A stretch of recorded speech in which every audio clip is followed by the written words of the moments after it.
Very good morning. Today I am going to explain the fifth poem, A Lament by P.B. Shelley, Percy by Shelley. P.B. Shelley की पांचवी poem है UP board intermediate class 12th के syllabus में, जो आज explain कर रहे हैं हम आपके लिए। फोर्थ पोएम एक छुट्टी हुई है, उसको हम दूसरे दिन एक्सप्लेन करेंगे, उसको सेंड करेंगे आपके लिए। लामेंट बेसिकली विलाप करना कहा जाता है उसको, means after a deep loss, you can say, after the demise of some near and dear person, some very beloved person, किसी बहुत ही प्रिय व्यक्ति के क्षय के बाद, उनके मरने के बाद जिस तरीके से आदमी दुख व्यक्त करता है, या फिर किसी बहुत ही बड़ी चीज़ के नुकसान के बाद जो आदमी दुख व्यक्त करता है, उसको विलाप करना कहा जाता है। Okay, so lament is a synonym of cry, is a synonym of weeping, but that has a different sense, that has a different meaning. तो ऐसी कौन सी चीज़ है जिसके नुकसान के बाद कवि ने इस तरीके का सॉन्ग लिखा है, इस तरीके की कविता लिखी है, ठीक है, ये जानने योग्य है। P.B. Shelley was born in 1792 and he died in 1822. As you can say, he died at the age of 30 years. 30 साल की उम्र में वो एक्सपायर कर गए थे। आज के डेट में आप देखते हैं तो आप ये पाते हैं कि मतलब 30 साल की उम्र तो लगभग आदमी, कुछ लोग तो अभी सोचते समझते गुजार देते हैं कि हमको करना क्या है। मतलब some people don't even get sincere about their occupation और about their future at the age of 30 years. 30 years में तो अभी कुछ लोग सिंसियर भी नहीं होते हैं, वो उसके बाद सोचना शुरू करते हैं कि हमको करना क्या है, या फिर अगर होते भी हैं तो जैसे तैसे 30 साल की उम्र गुजर जाती है। लेकिन 30 साल की उम्र में पी.बी. शैली ने कुछ ऐसा किया है कि आज उनके मरने के लगभग 200 साल बाद भी हम उनको याद करते हैं, हम उनकी पोएम्स पढ़ते हैं। उन्होंने ऐसी कुछ रचनाएं करी है। जिस लॉस की बात मैं कर रहा था, the loss means over which he has lamented, he has expressed his lament in the form of this poem, that is the loss of youth. वो जवानी का नुकसान है, ठीक है। जीवन का सबसे गोल्डन पीरियड माना जाता है यूथ को, ठीक है, यंगहुड को, जवानी को सबसे गोल्डन पीरियड माना जाता है जीवन का। और ये माना जाता है कि अगर जवानी गई तो जीवन गया। The loss of youth is the loss of life, ठीक है।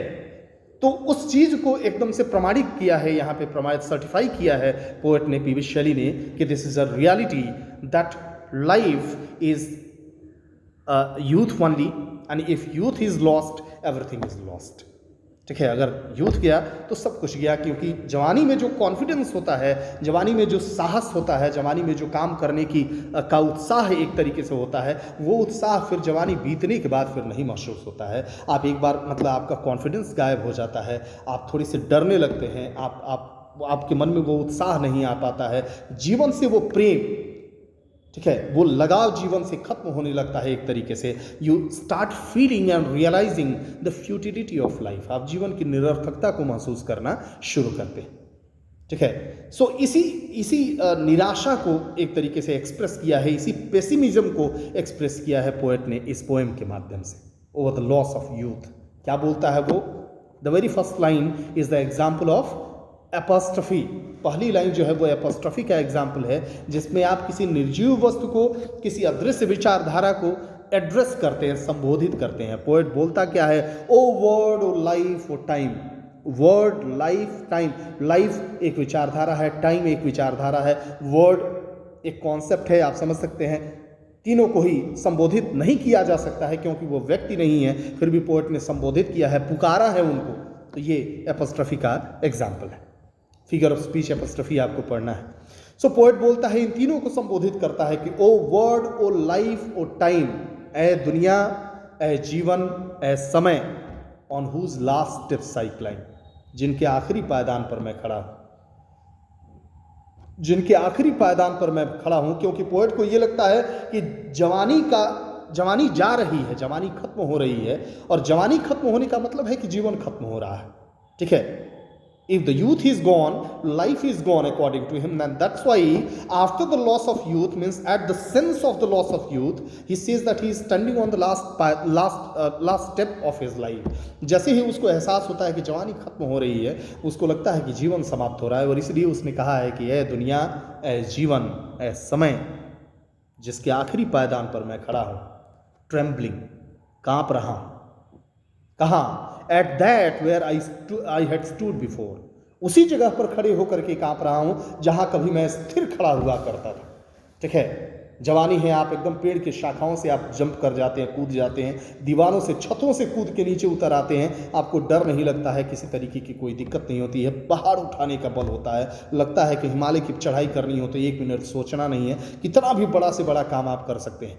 लेकिन जवानी बीतने के बाद कोई काम करने के पहले घबराहट होती है, मन कांपता है, डर लगता है, माइंड मेकअप करना पड़ता है बहुत मरतबा, तब जाके आप किसी काम की शुरुआत करते हैं। ठीक है, कांपते हैं आप खड़े होकर।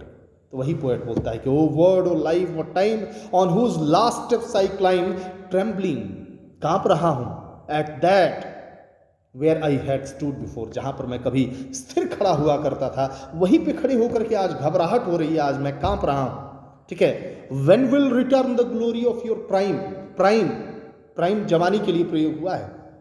ठीक है, so when will return the glory of your prime, जवानी की वो शान शौकत कब वापस आएगी? और खुद ही जवाब देता है, कहता है कि नो मोर, ओह नेवर मोर, अब नहीं, फिर कभी नहीं आएगी। एक बार जवानी गई तो फिर गई। बुढ़ापे में कोई फेज ऐसा नहीं आता है जीवन में जहां पे आप फिर से एक बार उतना ही कॉन्फिडेंट फील करें, उतना ही energetic. You never get that time back after you have lost your youth. Youth lost करने के, लूज करने के बाद आपको वो समय दोबारा वापस नहीं मिलता है। तो पोएट खुद ही क्वेश्चन पूछता है कि when will return the glory of your prime, और खुद ही जवाब देता है कि no more, oh never more. Out of the day and night, क्या परिस्थिति है, क्या स्थिति है जवानी बीतने के बाद? मानव जीवन की स्थिति क्या है, मानसिकता कैसी है, सोच कैसी है, दिमाग किस तरीके से काम करता है? तो बोलता है कि out of the day and night a joy has taken flight, दिन और रात से ऐसा प्रतीत होता है कि खुशी नाम की चिड़िया जो है, प्रसन्नता नाम की चिड़िया जो है, वो उड़ चुकी है। मतलब खुशी तो महसूस ही नहीं होती है जवानी बीत जाने के बाद। हमेशा जिम्मेदारियों के बोझ तले दबा हुआ इंसान, ठीक है, लगता है कि अपने लिए नहीं बल्कि समाज के लिए और परिवार के लिए जी रहे हैं। ठीक है, जीने के प्रति चाह जो है वो खत्म हो जाती है, ललक खत्म हो जाती है। तो बोलता है कि out of the day and night a joy has taken flight, fresh spring, तरोताजा बसंत ऋतु। जब तक जवानी है, हर ऋतु, हर मौसम का अलग असर होता है आदमी के ऊपर, लेकिन एक बार जवानी बीत गई ना तो फिर हर मौसम में वही दुखड़ा रोना पड़ता है। फ्रेश स्प्रिंग, तरोताजा बसंत ऋतु, एंड समर, गर्मी का मौसम, एंड विंटर होर, और कड़ाके की ठंड का मौसम। मूव माई फेंट heart with grief, move my फेंट हार्ट, फेंट, फेंट का मतलब डिस्कलर के सेंस में भी प्रयोग किया जाता है और मूर्छित के सेंस में भी प्रयोग किया जाता है। अनकॉन्शस, मेरा अनकॉन्शस हृदय, एक ऐसा हृदय जो पहले ही मूर्छा अवस्था में पड़ा हुआ है, उस हृदय को ये जो मौसम है, तरोताजा बसंत का मौसम हो, कड़ाके की ठंड का मौसम हो या गर्मी का मौसम हो, अब ये दुख से भर देते हैं।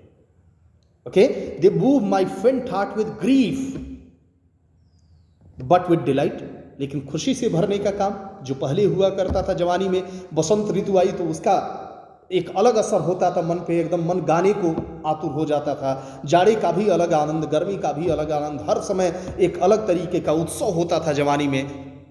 तो वो समय उसको याद करता है कभी और कहता है कि बट विद डिलाइट, क्या ये मौसम फिर कभी खुशहाली, प्रसन्नता भरेंगे मन में?